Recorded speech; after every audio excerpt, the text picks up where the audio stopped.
Okay. Good morning. Morning. How are you? I'm good. How are you? Good. Doing really well. So, I thought maybe we'd just chat about what type of clients we see most, or what issue or health concern do we see most right now? What are you seeing a lot of in your practice these days?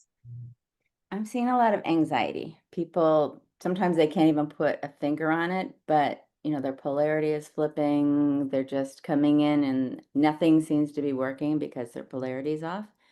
And it's Yeah. coming down from, I mean, everything we're hearing is just like doom and gloom, no matter what side of the aisle you're on, and I think it's tending to cause a lot of problems in people. Yeah, I agree. And actually, speaking of polarity, I've seen a lot of people asking about that. So, I have my own tips and tricks that I use to switch people's polarity back to the way it should be. But what do you do? I've been using the tuning forks and energetically, and then I have people listen to inner voice daily, if not 2 times a day, and mind sync and all affirmations about grounding, right? And get out in nature. And then I have them take a stainless steel spoon every night because people who are out of polarity, and I guess we should describe what polarity is. Polarity is when you're Yeah. our body has a north and a south, just like a battery, just like the earth has a north and a south. And when your polarity is flipped, your central nervous system is just gone a little haywire, and it's like driving around with your brake and your gas on at the same time. So it just leads to a little bit of anxiety, sometimes a lot of anxiety. And whenever my clients say nothing's working, that's kind of my clue, right? Or when I run a scan, if everything is turns red afterwards, then that's a clue also. And then if people have been out for a while, I have them put a stainless steel spoon on their nightstand and just draw a figure eight on their palm, gets all the electricity out and gets that proper grounding. I have them do that morning and night. Practice gratitude, um, get off screens, get all screens out of the bedroom, try to limit EMF. I mean, there's so Mhm. many things, right? Just depends on the person. How about you? What are your tips and techniques for that? Water is a big one, right? Mm. And sometimes people are not even holding on to water because their polarity is off. So helping them absorb water is so crucial, right, to maintaining their polarity. So I have a few tips that I use for water, but one of the most simple things I use for water is have them hold a glass of water to their heart and say, I love this water and this water loves me, because water holds a frequency too, right? And you want all your cells to hold on to that water. So giving the water appreciation, and then drinking the water right after that. Or I mean, you can always use the AO scan, right? And put the water right on there and put love and gratitude on there. I have a playlist for water absorption too. And one of the other things I do to help with polarity is there's a spot on the bottom of your foot that you can stimulate either just by tapping or I use the AO tune. I'll put it on the root chakra and put it on it's where your toes meet.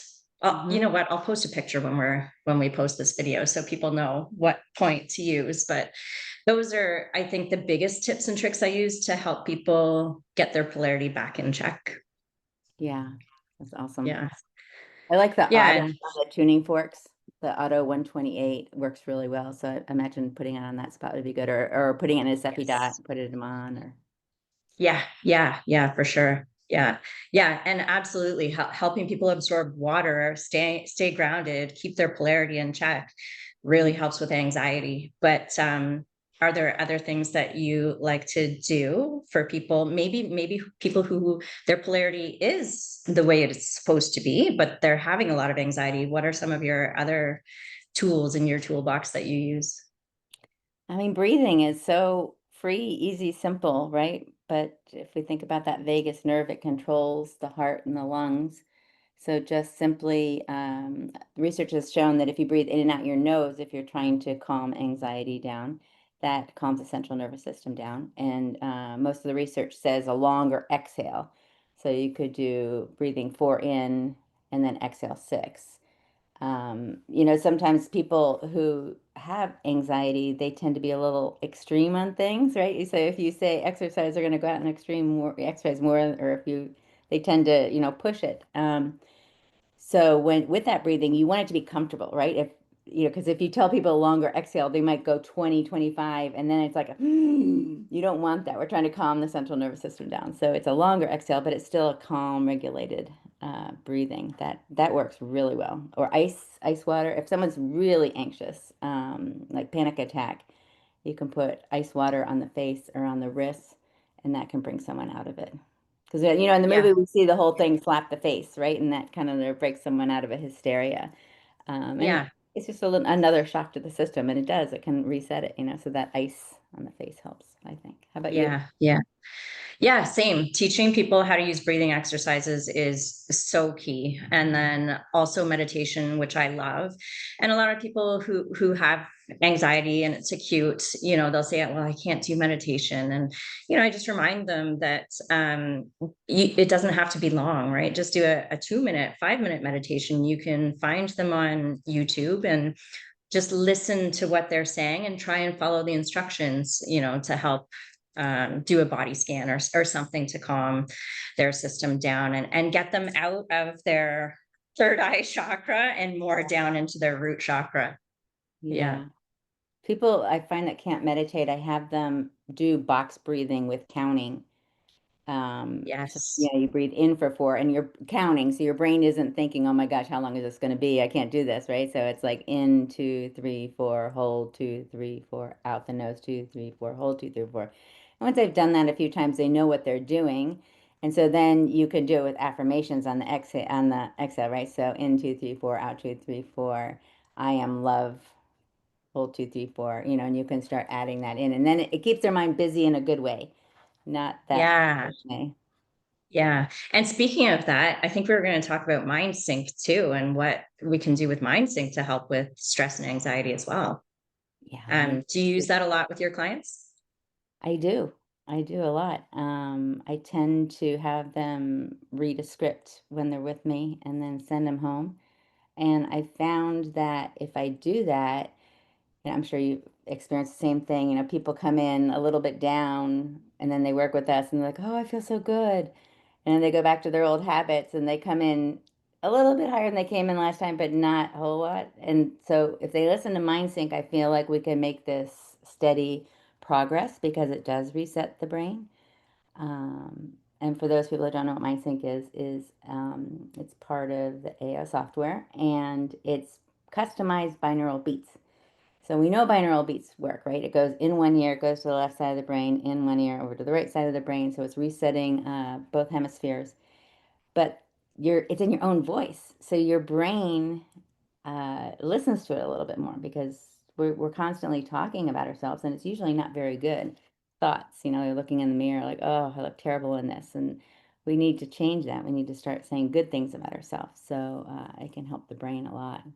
How do you use it? Yeah. Yeah. Yeah. The same. And I think for me, the key is coming up with the right affirmations. So just like what you were saying with that voice in the back of your head, if you can pick up on what that negative voice is saying to you and reframe those, because that's your subconscious talking to you. If you can reframe those into the positive, it makes a huge difference. I do like using Chat GPT sometimes too. Like people are stuck and they're like, I don't know what positive affirmations to do. You can ask Chat GPT and it'll give you a framework, but I always like to reframe what it gives us because I want it to be in the client's own words, right? Like what they would naturally say. And I like them to say it as if it's already happened, right? So, whatever it is, if they have eczema and we want them to have clear skin, if you woke up tomorrow and your skin was perfectly clear, it wasn't itchy, and you didn't have any eczema, what would you say? Right? Because that's the affirmation that you want to use is the reality as if it had already happened. And I find that's really effective. I love that.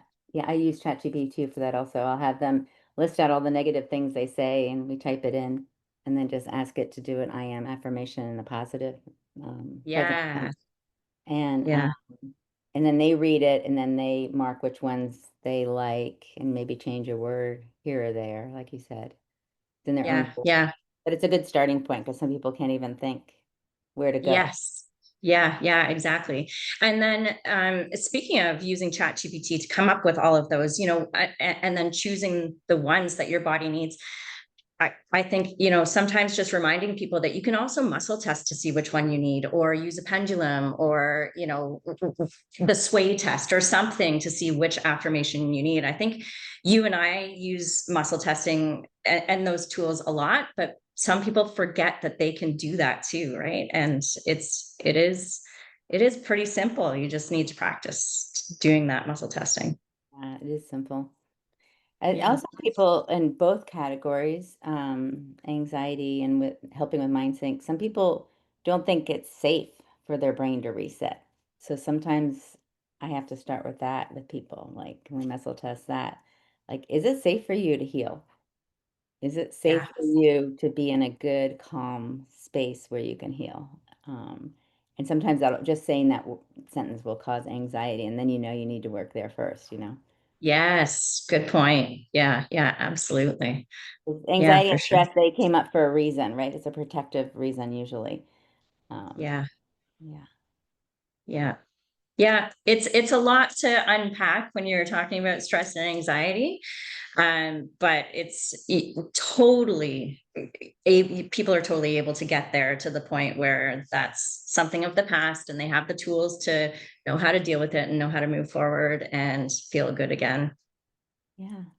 Yeah. Well, thank you so much, Nadia. Yeah. And shall we end it for now and then start another video on a different topic? Yes. Let's do that. Awesome. See you soon then. Okay. Bye-bye. Bye.